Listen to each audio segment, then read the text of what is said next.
Okay guys, so just got called out to this Vaillant. It's got F28 fault, as you can see, which is the ignition fault on these. Which one is it? It's the Eco Tec Plus 837.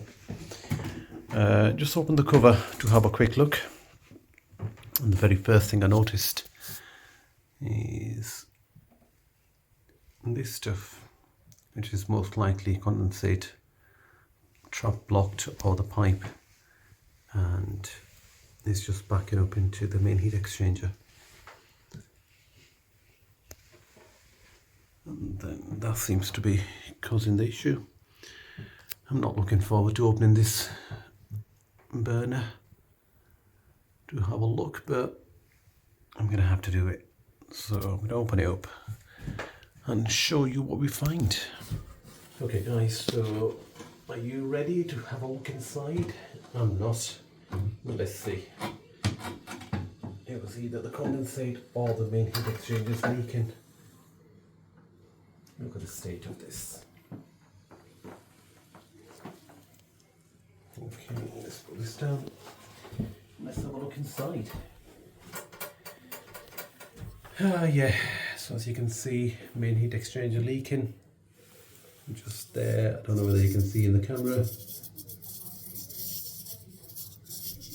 leaking from here, it's leaking at the back, just there.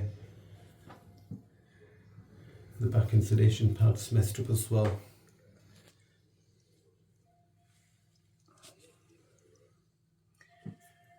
Okay, it's a mess. Oh yeah.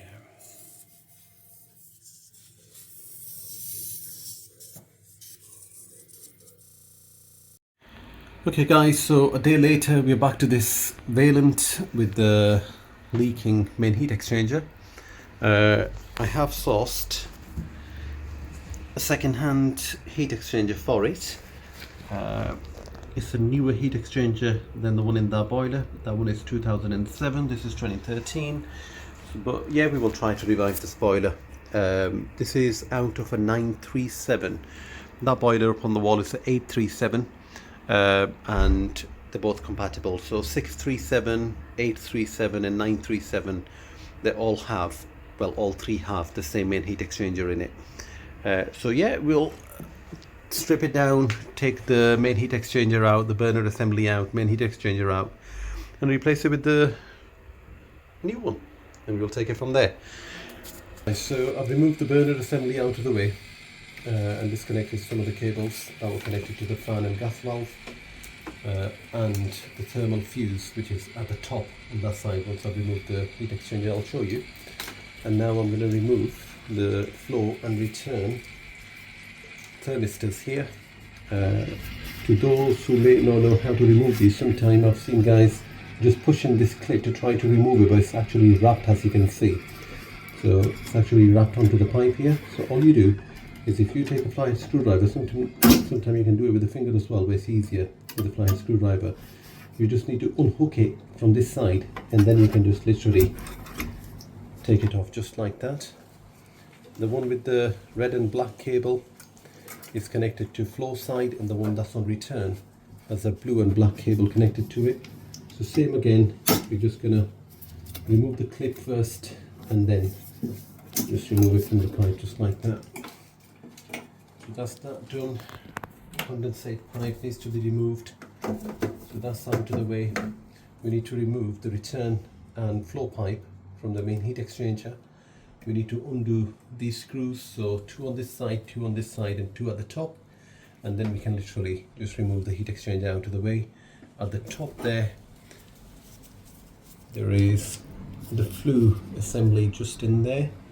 Doesn't look the best, but that seal will automatically get replaced with the new heat exchanger. So now we will just focus on that. So the main heat exchanger is now out. The flue outlet is not looking bent. So yeah, we will reutilize that sometime when you see any marks on here and it's been spilling with the heat and stuff like that. It deforms, but this one's looking good, so we'll reuse that. And yeah, the new heat exchanger is ready to go in. It's a second-hand one, it's in good condition. So we'll just clean this seal, re-grease it and put it back in. Let's do it.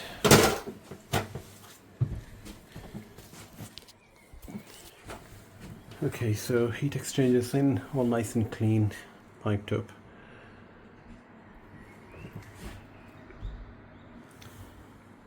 Case is riveted again, and now it's the matter of sorting out the burner assembly for it. So the burner assembly removed. Look at the state of this. Crazy. So that's the burner assembly that's removed. And then now we're going to be going for the different burner assembly. Let's have a look.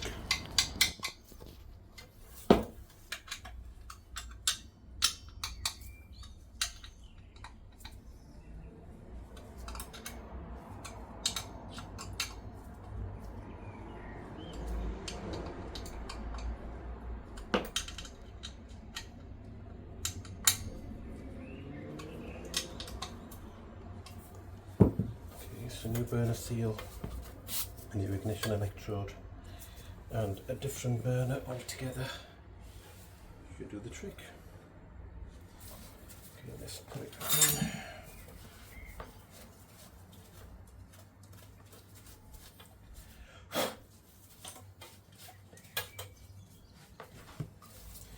Okay, some copper grease.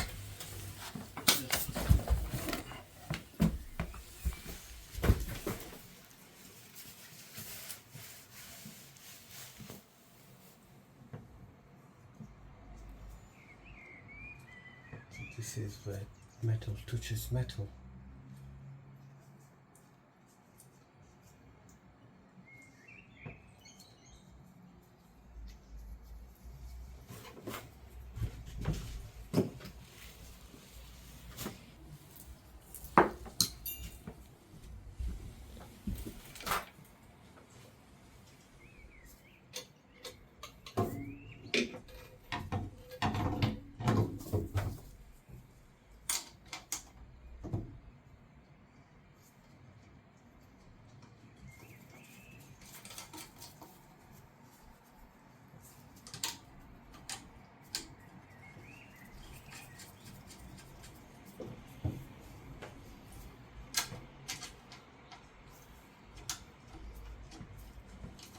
Okay, so 3 of these, and one needs to have the metal plate on. Here.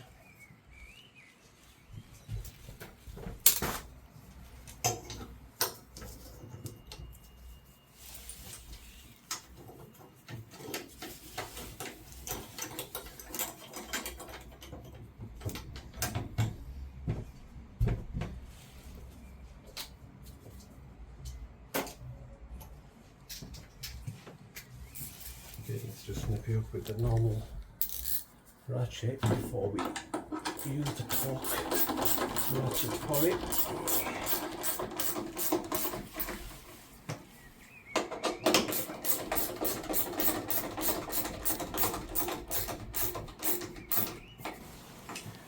Okay, so after using our weather ratchet, now we need to use our torque ratchet. So it's set to 7 Newton meters, and I'm just gonna make sure that all of these nuts are nice and tight. So this one is.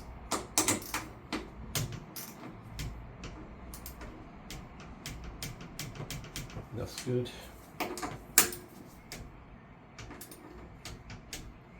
That's good. That's perfect. So that's 7 Newton meters tall set. Okay guys, so this is back up and running now. Still got a bit of air in the system. I've done the purge cycle on it, but it may take a few more minutes to clear up. I'm just running hot tap. It's reaching temperature. Let's just double check it to make sure it's hot. Yep, that's nice and hot.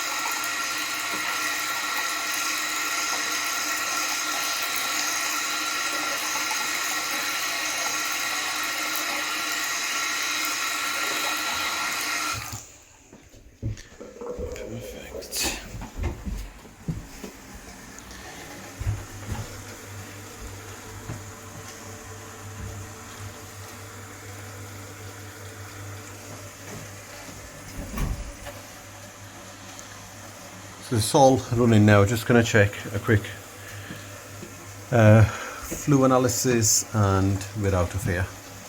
Thanks for watching. If you have any questions, do drop me a line and we'll take it from there. Take care. Bye.